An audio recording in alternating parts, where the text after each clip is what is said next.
Hello friends, welcome to 10th class maths. अब हमें करना है चैप्टर 4। इससे पहले हमने थर्ड चैप्टर कंप्लीट कर लिया है। उम्मीद है आप लोगों को समझ में आ गया होगा। अगर समझ में नहीं आ रहा तो प्लीज मुझे कमेंट करके बताइएगा कि आपको क्या समझ में नहीं आया, ठीक है। और अगर कोई वीडियो क्लियर नहीं हो रही है तो उसे दोबारा प्ले करके दोबारा देखिए ताकि वो आपको अच्छे से क्लियर हो जाए, ठीक है। आज हम करेंगे चैप्टर 4 और जो चैप्टर 4 है वो है क्वाड्रेटिक इक्वेशन, ठीक है। द्विघात समीकरण। द्विघात समीकरण क्या होते हैं पहले मैं आपको समझा चुकी हूँ। इक्वेशन क्या होती है, जब भी हम पॉलिनोमियल्स को इज इक्वल टू में 0 के रख देते हैं तो वो बन जाते हैं समीकरण। अभी जो हमने इससे पहले किया था वो लीनियर की थी। लीनियर इक्वेशन के बारे में पढ़ा था हमने थर्ड चैप्टर में, जिसे हम क्या बोलते हैं, रैखिक समीकरण। रैखिक समीकरण, ठीक है। क्या पहचान बताई थी मैंने आपको इसकी, जब वेरिएबल की पावर 1 होगी,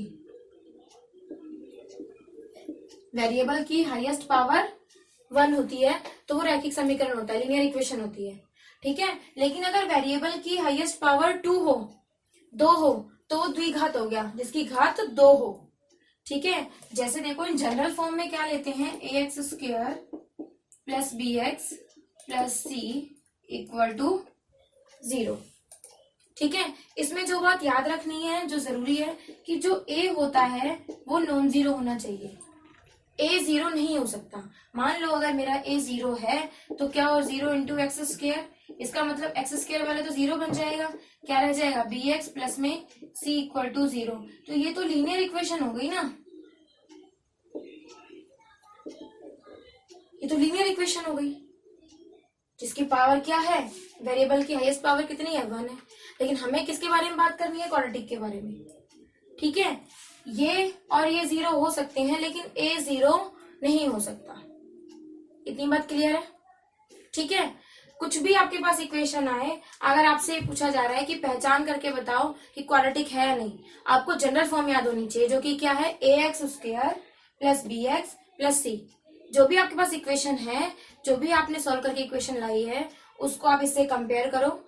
अगर उसमें ये फॉर्म बनती है तो वो क्वाड्रेटिक इक्वेशन होगी, अदरवाइज वो नहीं होगी।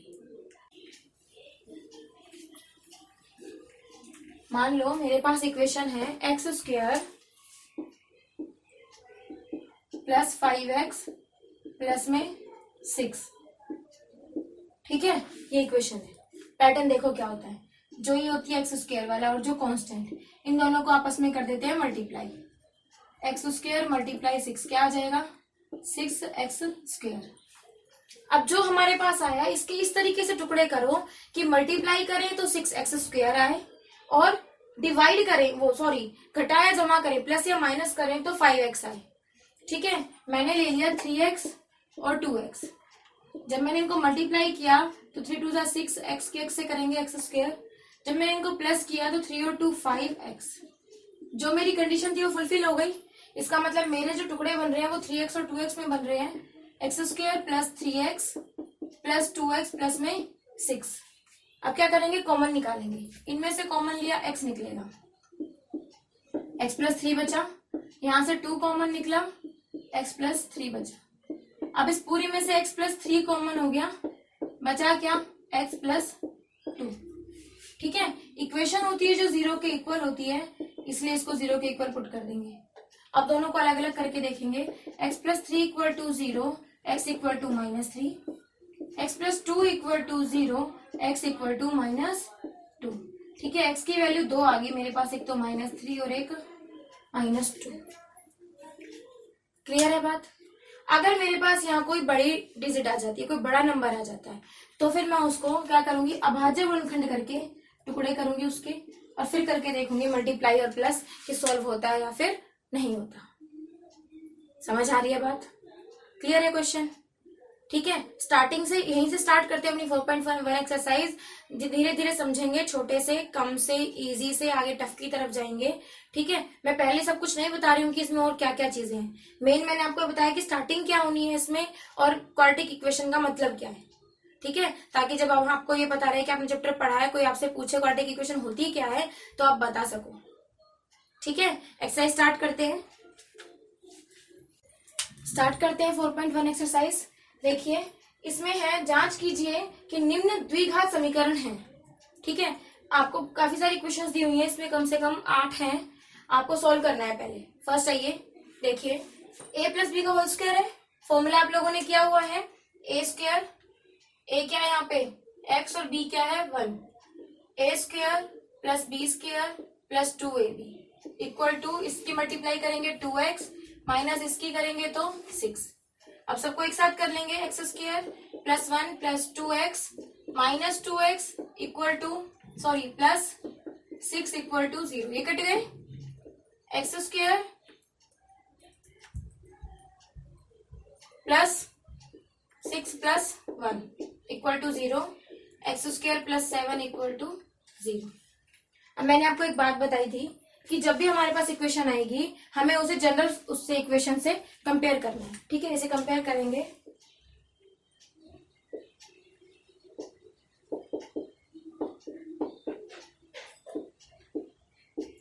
X square plus B x plus c equal to 0, x square plus 0 into x plus 7 equal to 0, यानी ये इस फॉर्म में है ना। एक्स स्क्वायर है, ए 0 नहीं है, कंडीशन फुलफिल है, ये 0 हो सकता है, कोई बात नहीं। तो क्या होगा, yes it is a quadratic equation, ये एक क्वाड्रेटिक इक्वेशन है। समझ आ रही है बात? ठीक है, आगे देखो, X square minus 2x, second part देखो, X square minus 2x is equal to minus 2 into 3 minus X, minus 2 into 3 minus X. देखिए X square minus 2x equal to, multiply कर देंगे minus 6 minus minus plus 2x, X square minus 2x plus 6 minus 2x equal to 0, x square minus 4x plus 6 equal to 0। फिर वही काम compare करना है, compare करेंगे ax square plus bx plus c equal to 0। देखो compare करके, x square x सी, ठीक है, यानी कि ये भी है। समझ में आ रहा है? जब हमारे कंपेयर में हमारे पास जो है एक्स स्क्वायर वाली वैल्यू है वो नहीं होगी, तब वो क्वाड्रेटिक नहीं होगी। एक और देख लो, 3 पार्ट करा देती हूँ, बाकी आप खुद कर लीजिएगा। ठीक है, क्योंकि थोड़ा बहुत जब आप करेंगे तभी आपको ये समझ में आएगा कि आपने समझ ली एक्सरसाइज या फिर नहीं समझी है। ठीक है, देखिए x minus 2 x plus 1, x minus 2 x plus 1 is equal to x minus 1 x plus 3, x minus 1 x plus 3। पहले इन्हें मल्टीप्लाई करेंगे, x की x से एक्स स्क्वायर, फिर x की 1 से प्लस x, माइनस 2 की x से माइनस 2x, माइनस 2 की 1 से माइनस 2। ठीक है, same procedure, x square plus 3x minus x minus 3। Clear हो रहे हैं क्वेश्चन? आगे देखो, एक्स स्क्वायर माइनस कर देंगे, माइनस एक्स माइनस 2। अब एक चीज देखिए, मैं आपको एक बात यही समझा देती हूँ कि आप इसको इधर लेके आओगे, देखो यहाँ ये प्लस का है, जब ये इधर आएगा तो किसका हो जाएगा, माइनस का, तो फिर इससे और ये कट जाएगा। आप ज्यादा बड़ा ना करते हुए क्वेश्चन को ये समझिए कि जब भी हमारे पास इज इक्वल टू के इधर और उधर सेम नंबर रहेगा, ठीक है, मान लो x प्लस 3 2x प्लस 3, ठीक है, जब हमारे पास इज इक्वल टू के इधर और इधर सेम नंबर रहेगा और सेम साइन, तो कट जाएंगे, क्योंकि क्या होगा, इसको मैं इधर ले आती हूँ तो ये माइनस का हो जाएगा, माइनस प्लस के तो ऐसे ही कट जाएंगे। तो आपको ज्यादा बड़ा ना करते हुए यहीं की यहीं इसको फिर काट देना है।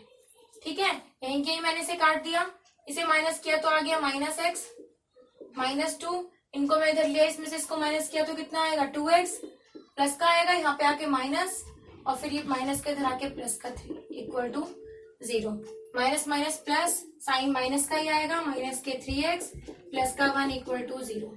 कंपेयर करेंगे ax square plus bx plus C से, इससे कंपेयर करेंगे तो हमारे पास एक्स स्क्वायर की तो डिजिट है ही नहीं, इसलिए क्वाड्रेटिक नहीं है। क्लियर हो गया? समझ में आ रही है बात? 3 मैंने करा दिए हैं, इसके जो आगे के पार्ट रह गए सब में ऐसे ही आपको सॉल्व करके उसको कंपेयर करना है, तो खुद करने की कोशिश कीजिएगा ताकि आप लोगों को समझ में आ जाए। ठीक है, सेकंड पार्ट देखिए।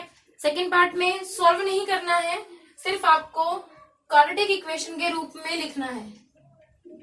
ठीक है, सॉल्व नहीं करना है उसे, सिर्फ क्वाड्रेटिक इक्वेशन के रूप में उसको लिखना है। देखिए, एक आयताकार भूखंड का क्षेत्रफल दिया हुआ है। सेकंड का फर्स्ट पार्ट, आयत का क्षेत्रफल आपको दिया हुआ है।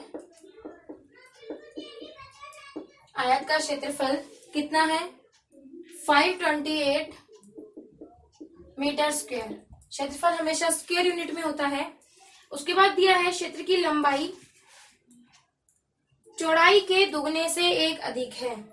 लंबाई चौड़ाई के दुगने से, इसलिए क्या मानेंगे? चौड़ाई को मानेंगे। माना चौड़ाई x मीटर, लंबाई, दोबारा पढ़ना इक्वेशन को। लंबाई क्या है? चौड़ाई के दुगने से, दुगना कर दिया, 1 अधिक है। ठीक है, अब आपको पता है कि जो आयत का क्षेत्रफल होता है, क्या फॉर्मूला होता है? लंबाई गुणा चौड़ाई। लंबाई कितनी है? 2x + 1 और चौड़ाई कितनी है? x। क्षेत्रफल क्या है? 528। ठीक है, 528 = 2x² + x। इसको मैं इधर ले आऊं, 2x² + x - 528 = क्या हो जाएगा? 0। बन गई क्वाड्रेटिक इक्वेशन, क्योंकि देखो ax² + bx + c की फॉर्म में है। Equation is in the form of this, इसलिए क्या हो गई? क्वाड्रेटिक इक्वेशन हो गई। बस आपसे इतना ही कहा है कि इनको पढ़िए और क्वाड्रेटिक रूप में लिखिए। सेकंड देखिए, 2 क्रमागत धनात्मक पूर्णांकों का गुणनफल 306 है। क्रमागत क्या होते हैं? माना क्रमागत धनात्मक पूर्णांक क्रमागत होते हैं जो लगातार आने वाले होते हैं, जैसे 1 के बाद 2, 2 के बाद 3, 3 के बाद 4। ठीक है, 2 क्रमागत तो क्या मान लिया हमने? x और x + 1। अगर x 1 है तो ये क्या हो जाएगा? 2। अगर ये 2 है तो ये क्या हो जाएगा? 3। ठीक है, तो क्या कह रहे हैं वो कि इनका जो गुणनफल है वो क्या है? 306। अकॉर्डिंग टू क्वेश्चन क्या कह रहे हैं? x और x + 1, इनका गुणनफल कितना है? 306। x² + x - 306 बराबर में क्या हो जाएगा? 0। कंपेयर करिए ax² + bx + c = 0 से, तो हमें क्या मिला? कि ये क्वाड्रेटिक इक्वेशन है। समझ में आ गई बात? ठीक है, क्रमागत क्या होते हैं? जो 1 के बाद 1 आते हैं, इसलिए मैंने माना एक x है, दूसरा x + 1 है। ठीक है, आगे देखो थर्ड क्वेश्चन, इसी का थर्ड पार्ट। रोहन की माँ उससे 26 वर्ष बड़ी है। रोहन की माँ उससे 26 वर्ष बड़ी है।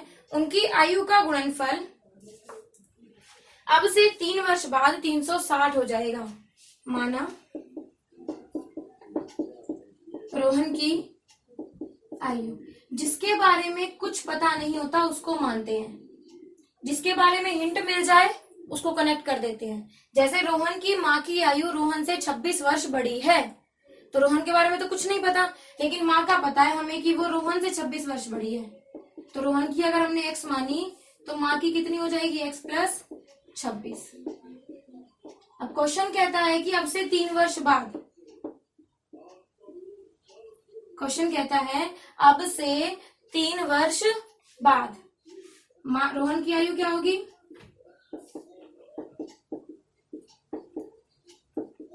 x + 3 और उसकी माँ की आयु क्या होगी?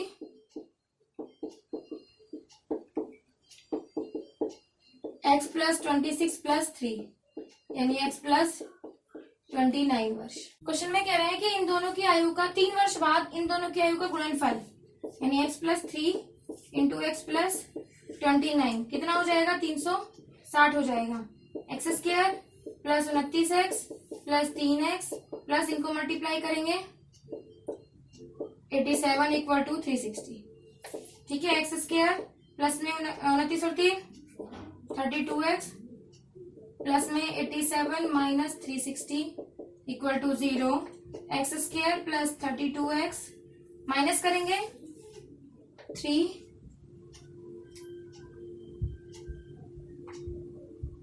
8 और 2। ठीक है, 283। कंपेयर करेंगे x square plus B x plus c equal to 0 से कंपेयर करेंगे तो अगर ये सी के उसमें आ रही है, दिख रहा है हमें, देखो X square plus B x plus C, तो क्या होगी, ये क्वाड्रेटिक बन गई हमारी। ठीक है, इसका अब एक पार्ट रह गया है। ठीक है, जिसमें हमें इक्वेशन बनानी थी उसका एक पार्ट रह गया है, वो आप खुद बनाने की कोशिश कीजिएगा, नहीं तो सॉल्व करके मैं आपके पास पिक सेंड कर इसमें पिक डिस्क्रिप्शन में डाल दूंगी। ठीक है, कोशिश तो खुद करना करने की, नहीं होता तो फिर मैं करूंगी। ठीक है, ओके।